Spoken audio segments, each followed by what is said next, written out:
Hello guys, welcome back to my YouTube channel easy Ayurveda. आज हम देखेंगे शालाक्य के अंतर्गत दंतगत रोग। दंतगत रोग टोटल 8 होते हैं और इन 8 रोगों के नाम याद करने के लिए हम निमोनिक देखेंगे। जो निमोनिक है वो है भंजन ने कपाल का दालन कर हनु का दंत तोड़ा। मैं दोबारा रिपीट कर रही हूँ और निमोनिक आपकी स्क्रीन पर ही है। भंजन ने कपाल का दालन कर हनु का दंत तोड़ा। भंजन से भंजनक, कपाल से कपालिका, दालन से दालन, हनु से हनुमोक्ष, दंत से कृमिदंत, दंतहर्ष, श्यावदंत और दंत शर्करा। हमने दंत से 4 चीज़ें ली हैं, कृमिदंत, दंतहर्ष, श्यावदंत और दंत शर्करा। अब हम एक एक करके इन सभी रोगों की मॉडर्न कोरिलेशन, इसमें जो दोष प्रेजेंट हैं वो, इसके लक्षण और चिकित्सा देखेंगे। तो सर्वप्रथम जो दंतगत रोग है वो है दालन। दालन को हम मॉडर्न में कोरिलेट करते हैं ओडोंटैल्जिया विद क्रैक्ड टीथ से। इसके जो लक्षण हैं, इसमें क्या रहता है कि जो हमारे दांत हैं वो अनेक प्रकार से विदीर्ण हो जाते हैं, यानी फट जाते हैं और उसके अंदर तीव्र पीड़ा रहती है।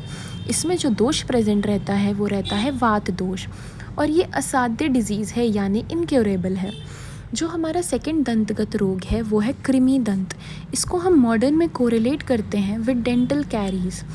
इसके अंदर जो हमारे दंत हैं वो कृष्ण वर्ण के हो जाते हैं, छिद्रयुक्त चल हो जाते हैं, स्राव बहता है और शोफयुक्त हो जाते हैं। उसमें भयंकर पीड़ा होती है और कभी कभार हमारे दांतों में बिना कारण के ही रुजा उत्पन्न हो जाती है। इसकी चिकित्सा में क्या करते हैं, यदि दंत अचल अवस्था में है तो उसमें हम स्वेदन क्रिया, रक्तमोक्षण और गंडूश करवाते हैं, और यदि चल दंत है तो उसे वहाँ से उखाड़ कर वहाँ पर दहन कर्म करवाते हैं। कृमि दंत में जो दोष प्रेजेंट रहता है वो रहता है वात दोष। जो हमारा थर्ड दंतगत रोग है वो है दंतहर्ष। इसको हम मॉडर्न में कोरिलेट करते हैं विद टूथ सेंसिटिविटी। इसमें जो लक्षण प्रेजेंट रहते हैं, इसमें क्या होता है, दंत शीत और उष्ण दोनों ही चीज़ के स्पर्श को सहन नहीं कर पाता। इसमें जो दोष प्रेजेंट रहता है वो रहता है वात दोष।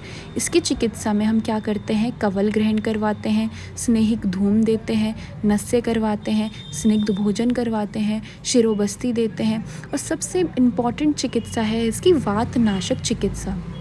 जो हमारा फोर्थ दंतगत रोग है वो है भंजनक। इसमें क्या होता है, जो हमारा मुख होता है वो वक्र हो जाता है, वक्र यानी टेढ़ा हो जाता है और दांत टूट जाते हैं और उसके अंदर तीव्र पीड़ा होती है।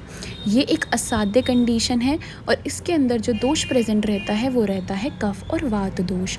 जो हमारा फिफ्थ दंतगत रोग है दैट इज़ दंत शर्करा, और इसको हम मॉडर्न में कोरिलेट करते हैं विद डेंटल कैलकुलस। इसमें जो लक्षण प्रेजेंट रहते हैं, इसमें क्या होता है, दंत के ऊपर शर्करा के समान मल एकत्रित हो जाता है और उसमें जो दोष प्रेजेंट रहता है वो रहता है कफ और वात दोष। इसकी चिकित्सा में हम सर्वप्रथम क्या करते हैं, शर्करा का आहरण करते हैं, प्रतिसारण क्रिया करते हैं और दंतहर्ष के समान ही हम दंत शर्करा की चिकित्सा करते हैं। जो हमारा सिक्स्थ दंतगत रोग है वो है कपालिका।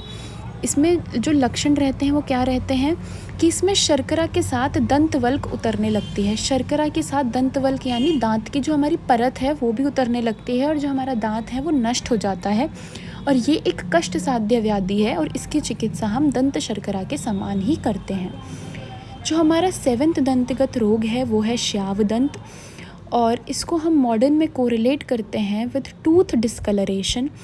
इसमें क्या होता है कि रक्त और पित्त प्रकोपित होकर हमारे दांत को या तो श्याव वर्ण का और या तो नील वर्ण का कर देते हैं, और इसमें जो दोष प्रेजेंट रहता है वो रहता है रक्त और पित्त दोष। ये एक असाध्य कंडीशन है, इसका कोई ट्रीटमेंट नहीं है। जो हमारा एट्थ और लास्ट दंतगत रोग है वो है हनुमोक्ष। इसको हम मॉडर्न में कोरिलेट करते हैं विद डिसलोकेशन ऑफ टेम्पेरोमैंडिबुलर जॉइंट। इसमें क्या होता है कि हनुसंधि अपने स्थान से अलग हो जाती है और इसमें अर्दित के समान लक्षण उत्पन्न होते हैं, और इसमें जो दोष प्रेजेंट रहता है वो रहता है वात दोष, और इसकी चिकित्सा भी हम अर्दित के समान ही करते हैं। तो ये थे हमारे 8 प्रकार के दंतगत रोग, दालन, कृमिदंत, दंतहर्ष, भंजनक, दंत शर्करा, कपालिका, श्यावदंत और हनुमोक्ष। इसका निमोनिक पहले था, जो हमारी स्क्रीन पर प्रेजेंट था, वो था भंजन ने कपाल का दालन कर हनु का दंत तोड़ा। तो ये हमारे 8 प्रकार के दंतगत रोग थे। Thank you for watching the video. Please do like, subscribe and share my video and channel as much as you can.